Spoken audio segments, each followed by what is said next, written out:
Beginning, there was darkness, and then, bang, giving birth to an endless expanding existence of time, space, and matter.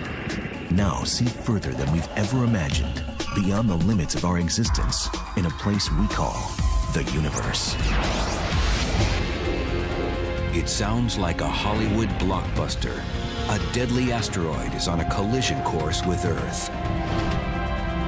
But in reality, is there a giant doomsday rock that threatens to wipe out civilization? It's not a question of if it'll happen, it's a question of when it will happen.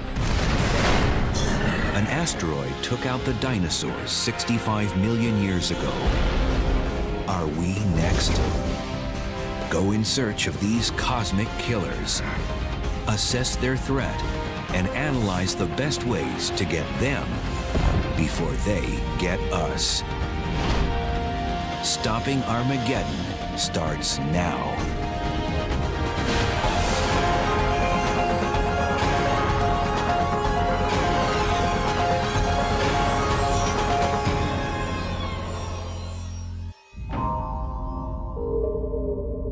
It came from somewhere in the asteroid belt between Mars and Jupiter. A massive pile of rock and rubble, rotating and rumbling its way towards Earth. What was once mere debris from the Big Bang is now destined to make a Big Bang of its own. Bursting through the Earth's atmosphere, this giant asteroid becomes an unstoppable force. Nearly 2 million times more powerful than the Soviet Emperor bomb, the largest, most powerful explosive device ever detonated. Its target, Los Angeles. The last thing anyone there sees is a flash, a fireball, and then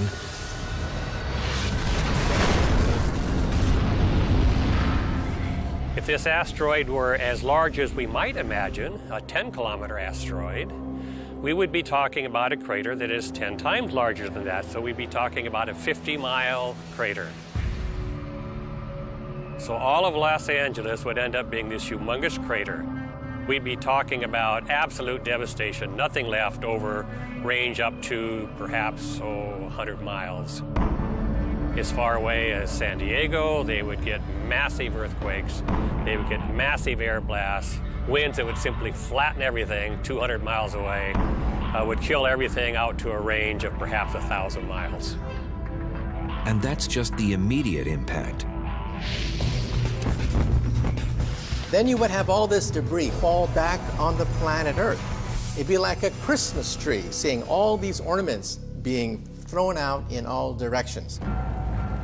And then you would see firestorms, enormous areas of the planet Earth burning, releasing even more soot and ash in the air, blanketing out sunlight. Temperatures would then plunge, and life itself would be perhaps extinguished.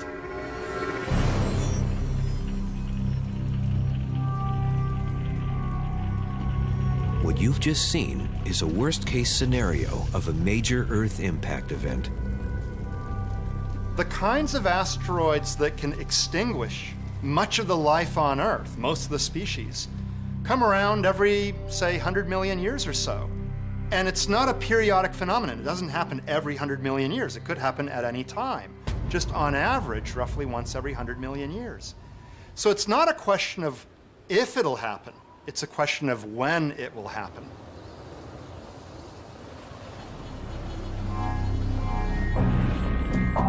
Asteroids and comets have been crashing into the Earth for as long as there's been an Earth.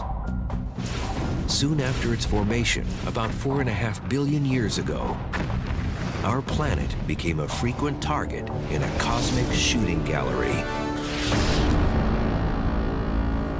Asteroids and comets brought to the early Earth much of the organic materials and water that allowed life to form. Subsequent collisions, like the one that took out the dinosaurs 65 million years ago, punctuated evolution, allowing the most adaptable species, that's us, to rise to the top of the food chain. So we owe our very existence and our position to these objects that sometimes cause a threat. According to the Earth Impact Database, more than 160 impact craters have been identified.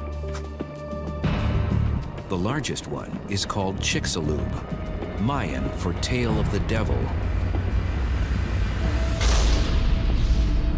This crater measures more than 110 miles in diameter. It was made by the asteroid that took out the dinosaurs when it crashed off Mexico's Yucatan Peninsula. Closer to home, the database also includes Meteor Crater in northern Arizona. Now a tourist attraction, this kilometer-wide hole was left by a huge chunk of cosmic iron ore that collided with Earth about 50,000 years ago. Much more recently, an enormous near-Earth object didn't leave a crater, but still made quite an impression. Packing the energy of a 15-megaton bomb, more than 1,000 times that of the one dropped on Hiroshima, it exploded over Tunguska, Siberia in 1908.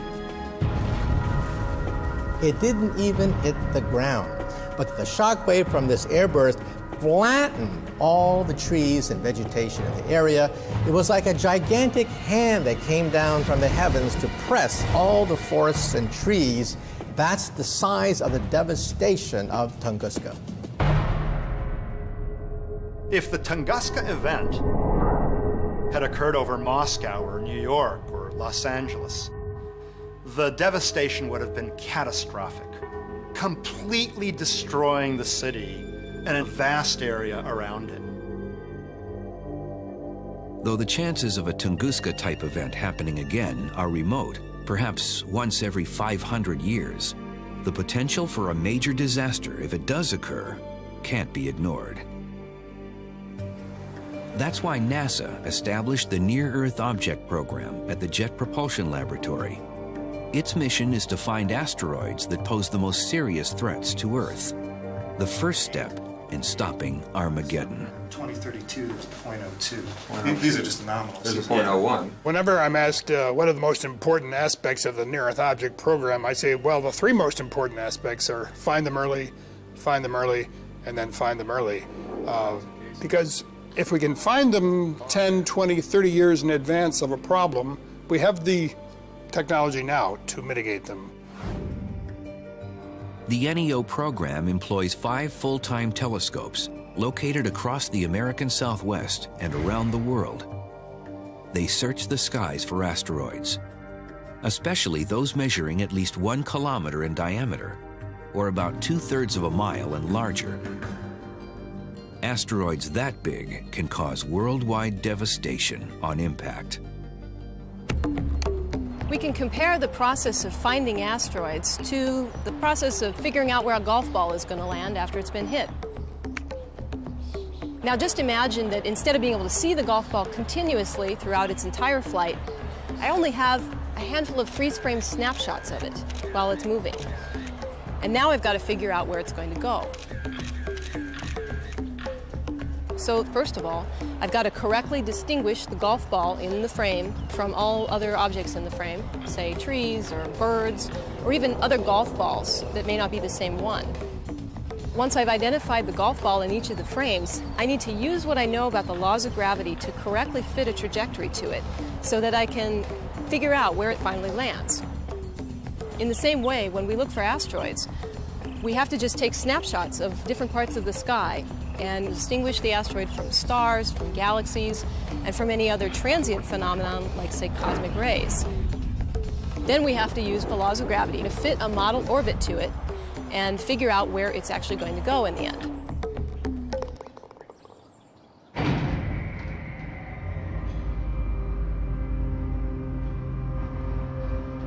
No telescopes in the NEO program have found more asteroids than those at Lincoln Near-Earth Asteroid Research, LINEAR for short. Located in southern New Mexico, they've discovered almost half of the 5,000 known near-Earth asteroids, including about half of the 700 objects measuring 1 kilometer or larger. One of the telescopes we use for hunting for asteroids with the linear program is behind me. This is actually not a rather large telescope by astronomical standards. It's 1 meter in aperture, but the secret to its sensitivity is that blue square that you can see down in the bottom of the telescope.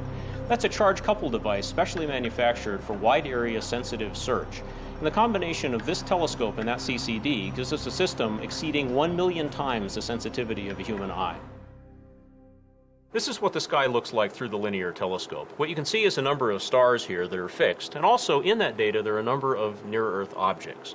What I'm going to do now is have the process the data and analyze it to find the moving objects. What it's doing is it's clicking through the 5 frames, and in fact has now discovered a number of moving objects. What you see here are ones that look like this. These are actually main belt asteroids. They're out located in the main belt between Mars and Jupiter. They don't pose any threat at all. On the other hand, you find a couple of them that are very different. This one's in fact going opposite motion of the main belt and much, much faster. This one's going straight across. These are in fact near-Earth objects, and in fact these are 2 that Linear discovered. Linear sends its data to the Minor Planet Center in Cambridge, Massachusetts, the clearinghouse for all near-Earth object searches.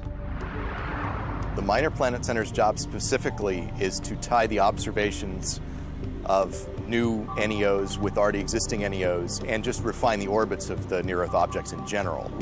And with the orbits, other groups can go perform physical observations using various telescopes to determine the actual sizes of the objects. The Minor Planet Center considers an asteroid potentially hazardous if its orbit brings it to within 5 million miles of Earth. That's too close for cosmic comfort, and definitely earns a rating on the Torino scale, a guide scientists use to assess the threat level posed by an asteroid. This scale ranges from 0 to 10, where 10 is absolute destruction, and 0 means no hazard at all, or very little chance of any sort of impact. The highest rating that any object has ever received so far on the Torino scale was an asteroid called Apophis. And Apophis is named after the Egyptian god of destruction.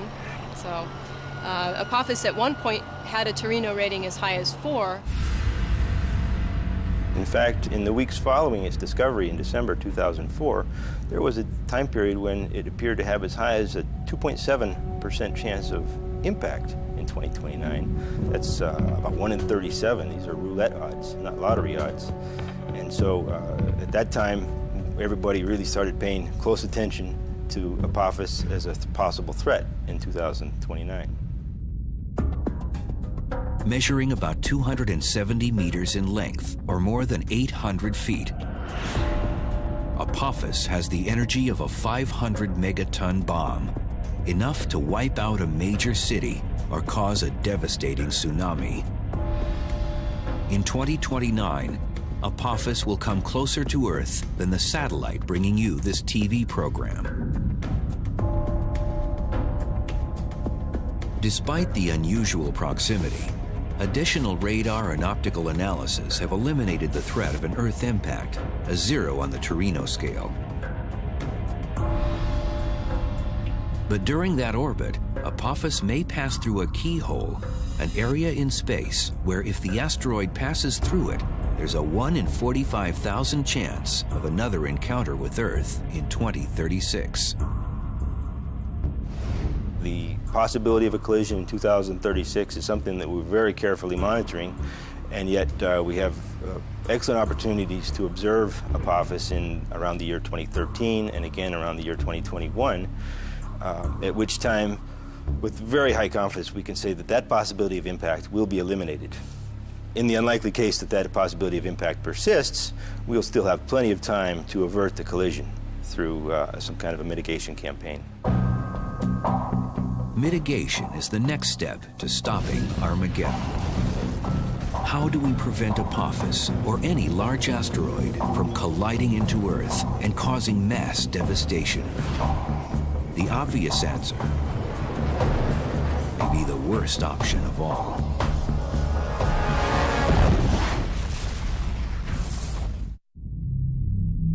Our very survival depends on the answer to this question. If we find a large asteroid on track to collide with Earth, Can we do anything to prevent it from happening?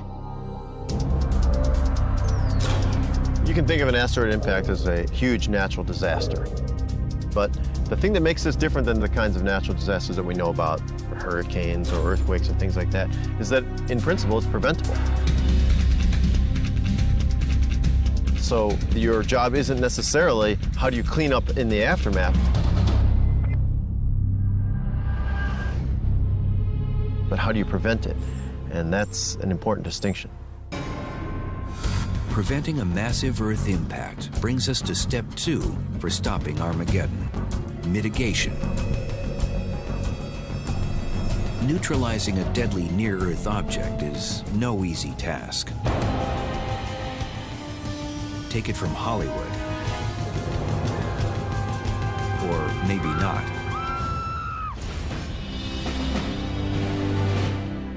The worst thing to do is to look at all the Hollywood movies where we have Macho Man going out in the space shuttle, way out in deep space, planting hydrogen bombs on these objects. Well, first of all, the space shuttle can't even reach those distances. The space shuttle simply goes around the planet Earth itself.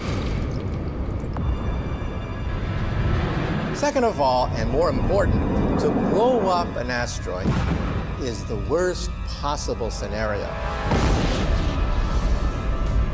Because instead of having one monster asteroid, you now have 2, 3, 4 pieces, each piece capable of initiating tremendous havoc on the planet Earth.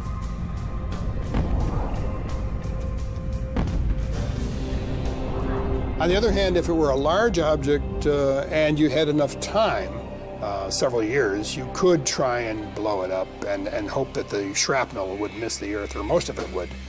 But large objects we almost certainly would find ahead of time. It's really the small, far more numerous objects that are the ones that are tough to deal with. If outright destruction, such as a Hollywood-style bombing, is too risky, or at best reserved for only the largest asteroids, there's a safer way to move a near-Earth object out of harm's way, and that's by deflection. If an asteroid is headed toward an impact with Earth, you're far better off by changing its orbit very slightly so that it misses the Earth, but stays in one piece, much better off than you are trying to break it up. But you can't make anything disappear, you simply break it into pieces. Bombing it is going to break it into pieces, which could do much more damage. It's a shotgun blast instead of a rifle bullet. To work best, deflection requires as much lead time as possible, years, if not decades. Put simply, early detection means early deflection.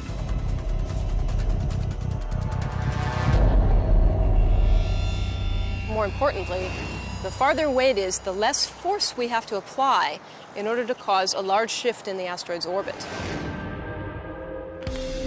To demonstrate the point, let's play hockey. The further away from the net a player shoots the puck, the less deflection will be needed to prevent a goal. However, if a player takes a shot much closer to the net, then a much larger deflection is required to keep the puck from going in. Now imagine that the puck is an asteroid and the net is the Earth. The preferred scenarios are to deflect the asteroid by changing its velocity. If we can do that sufficiently far in advance, for example, 10 years, we only need to change its velocity less than 1 centimeter per second. So it's very, very small change in velocity. The cumulative effect then will mean that it will get to where we are either before we are there or after the Earth is at that position, so it is no longer a problem. To do just that, several deflection strategies have been proposed. And with apologies to Bruce Willis, none requires a manned mission. In fact, a manned mission would significantly hinder these things. To this point, with current technology and current vehicles, we can't really get very far away from the Earth. And that severely constrains your ability to actually solve one of these problems when the optimal time might be the opposite side of the sun to meet the asteroid. The thing is deployed. One deflection strategy advanced by French researchers calls for commandeering a non-threatening asteroid to knock an Earth-bound object off course. Call this strategy asteroid versus asteroid.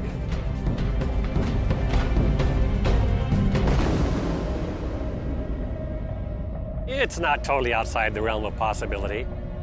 Trying to park it where we want it and not have it hit the Earth is in itself questionable. We have only a certain number of these that are anywhere near the Earth. And finding one that could be easily moved in near Earth, obviously you're talking about the same asteroids. It might be danger of hitting the Earth to start with. And so I would not be in favor of thinking of bringing one in to have it later. And the ability to shoot a large asteroid later is very difficult. We don't need something that large to have enough energy and momentum to deflect it. Another proposal comes from the European Space Agency. It's preparing designs for a mission named Don Quixote. Instead of tilting at windmills, the agency plans to alter the course of a non-threatening asteroid by launching a spacecraft called a kinetic impactor to collide into it.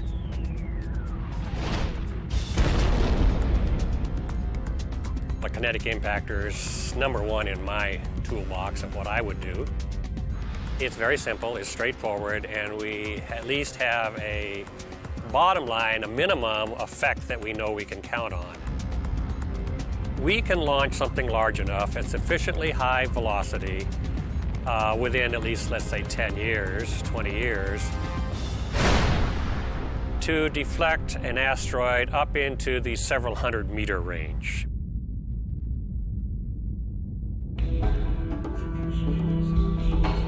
Kinetic impact and asteroid versus asteroid strategies require a massive collision to deflect a threatening near-Earth object.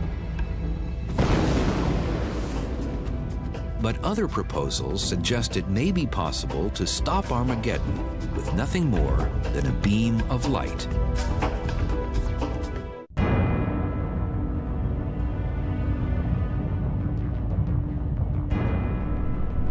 There are several ways to stop Armageddon.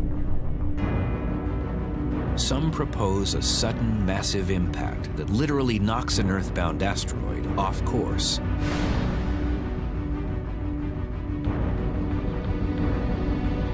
Others suggest the mission can be accomplished without a collision by using other means, such as a standoff nuclear explosion, to push the asteroid out of harm's way.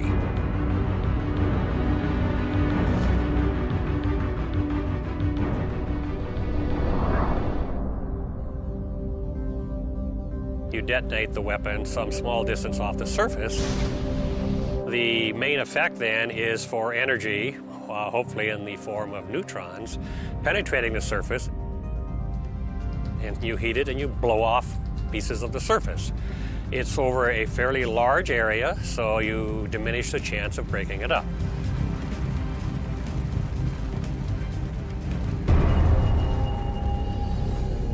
There's one problem, though. Nukes are banned from space by international treaty. But if an asteroid threatens our very survival, will that really matter? In terms of mitigation strategies, I'm most impressed with the use of the nuclear weapons. And I think it's the most efficient. Sure, it's not been tested, but neither has anything else that we have. And also, just from a personal standpoint, I would much rather deflect an object than sacrifice North America. And if I had to go to court afterwards, that would be just fine with me. But you don't have to nuke an asteroid in order to nudge it. Safer methods include using solar sails. These orbiting reflectors, according to advocates, could concentrate the sun's rays on an asteroid. The heat generated would vaporize surface rock, creating a jet of material that would propel the object away from an Earthbound trajectory.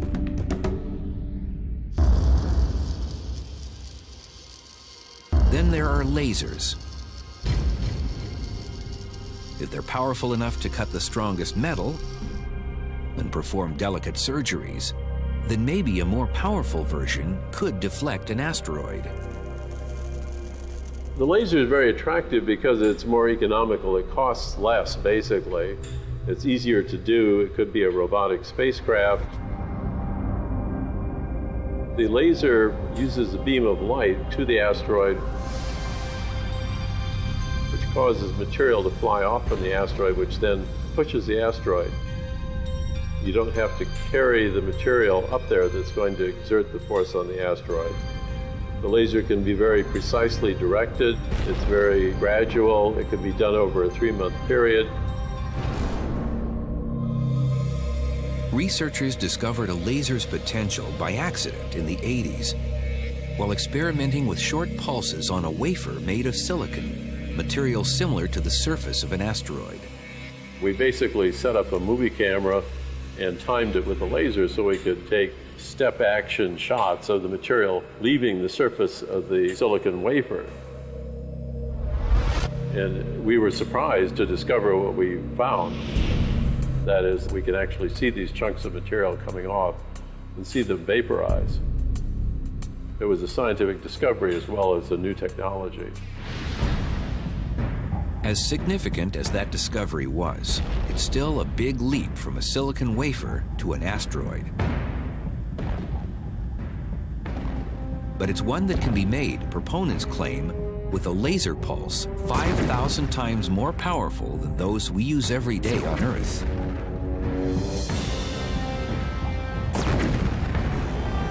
This super laser, powered by existing rockets and solar panels, could park as many as 5 kilometers away from an asteroid, then use a series of short pulses rather than a continuous one to deflect it. The reason for the pulse is that the very short pulse can deliver enough intensity to the surface of the asteroid so that the material explodes off from the asteroid. When that material explodes off from the asteroid, it pushes the asteroid in the direction that you want to send it. You also need the very short pulse because as the laser pulse strikes the surface of the asteroid, it creates a cloud of material that emerges from the asteroid. That cloud of material will absorb any additional light that's sent to the asteroid.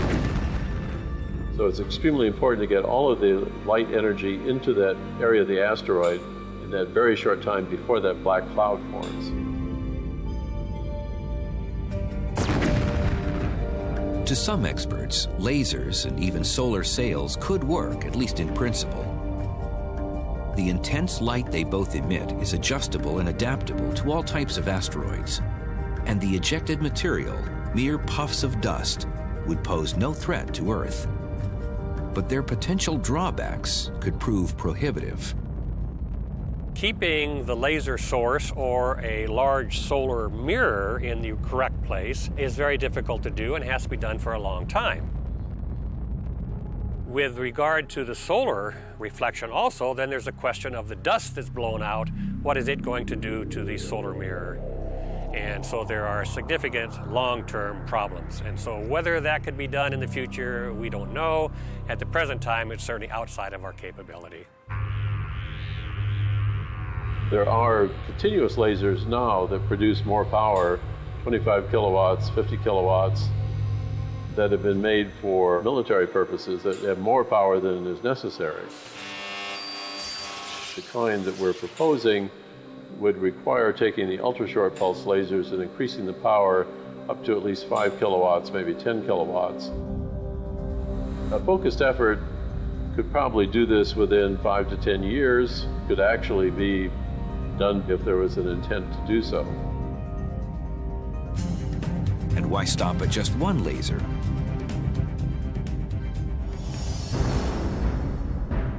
One day, a fleet of them could be permanently stationed around Earth to act as a defensive shield against asteroids that threaten us. It would avoid the danger of having a last-minute scramble to solve the problem and having to send up nuclear devices, nuclear weapons into space, trying to blow up the asteroid, which is probably a bad idea. Lasers show potential as asteroid deflectors, but it'll be a long time before they're a viable option. Until then, there's another mitigation proposal that deserves serious attention. It's the brainchild of two former astronauts who insist it's the only real way to stop Armageddon.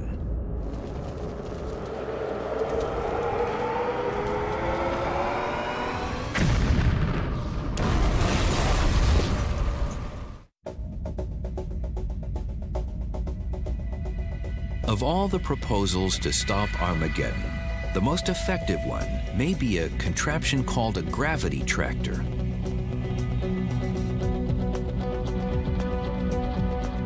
For such a complicated undertaking, it operates on a very simple principle. We know that everything out there in space has a gravitational pull. So asteroids themselves have a gravitational pull. And we also know that a spaceship interacts gravitationally with the asteroid.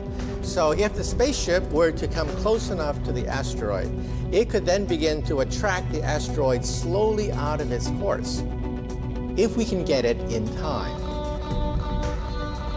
Developed by the B612 Foundation, named after the asteroid in the literary classic The Little Prince, the gravity tractor is gaining popularity due to the efforts of its chief advocates, two former astronauts, Ed Lu and Rusty Schweikert.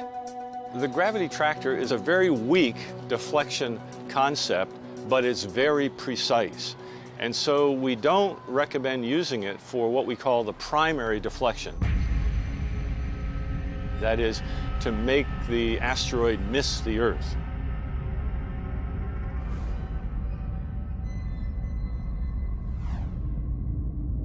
But once you've done that with a kinetic impact, which is a very imprecise maneuver, then you come in with the gravitational tractor and you make a very precision adjustment on what you've done with the primary deflection. The gravity tractor is one of the very few asteroid deflection mechanisms that is in any way realistic. The only two that are probably realistic right now are kinetic impactor, where you just basically run into the asteroid with a spacecraft, or the gravity tractor. Apart from those two, most of the rest of those are pretty much science fiction. Using mostly existing technology and powered by a combination of ion engines and solar panels, the gravity tractor itself is about the size and weight of a golf cart. Not very large by spacecraft standards, but it's still big enough, according to its proponents, to finish the job after a kinetic impact.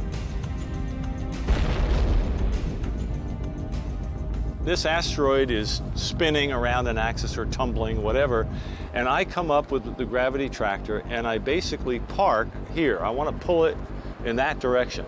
So in spite of the fact that it's tumbling, I don't ever touch it. I just pull up in front of it, if that's the direction I want to pull it, and I just stay there while it's tumbling.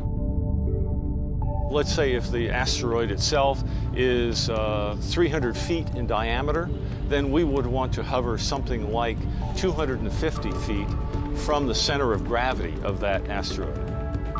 In other words, about 1.5 radiuses out from that tumbling asteroid. I don't let the gravity of the asteroid pull me in. I have to fire my ion engine thrusters off to the side so I don't blast it. And by doing that, I stay right there for a week, a month, a year, whatever it takes. Ion engines go for long, long periods of time. And now, because I have a radio transponder in my gravity tractor, the Earth can track me very precisely, and I know exactly the change in the orbit that I've made to the asteroid itself. You're reshaping the solar system without ever touching anything. That ability to make controlled, precise movements is the gravity tractor's chief asset. What you need to do is make sure that after you've deflected any asteroid, that it doesn't come back and hit you at a later point.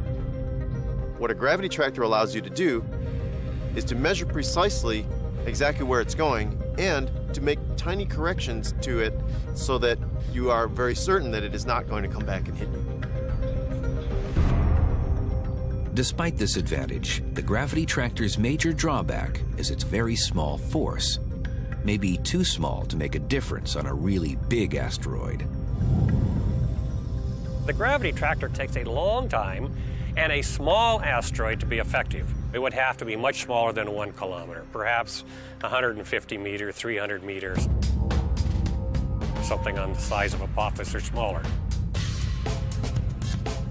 If we're talking about a need for a larger asteroid and we don't have as much time to devote to it, then gravity tractor is probably not the method of choice.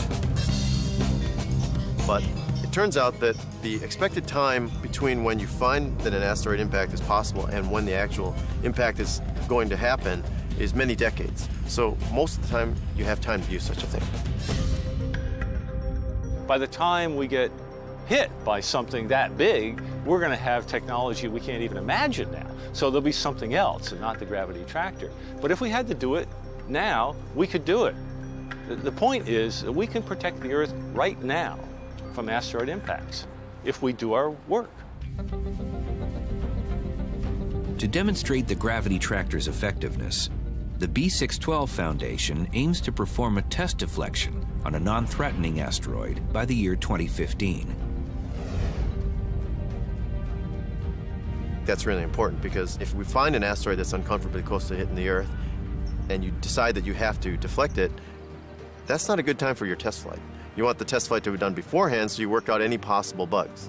The real trick is convincing NASA that it ought to demonstrate this capability before we end up having to use it. That's the problem. You're dealing with potentially millions of lives. It's simple and cheap to demonstrate it. So let's demonstrate it, and then we know. This leads to the third and final step in stopping Armageddon. Who decides when and what to do if an asteroid has our name on it?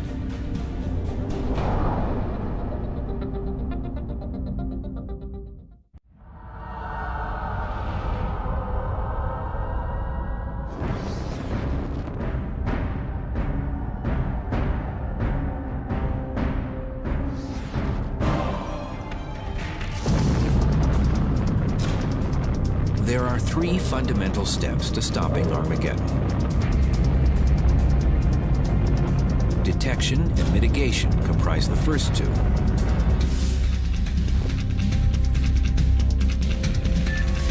The third, and maybe most challenging one of all, is who makes the decision when to act. Right now, if we knew something were coming, I think it's likely that we would run around and not do anything in time. I think it's important to have basically sort of the manual. When the asteroid comes, what do we do? Answering this question gains urgency as bigger and better telescopes come online, such as PAN-STARRS, an acronym for Panoramic Survey Telescope and Rapid Response System.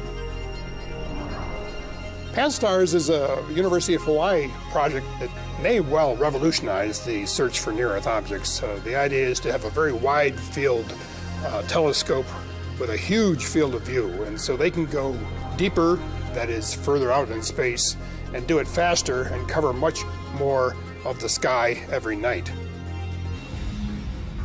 New programs like PAN-STARRS are going to increase the discovery rate, and so once we find the vast majority of these objects, we can easily track them 100 years into the future and see whether or not any of them are a problem.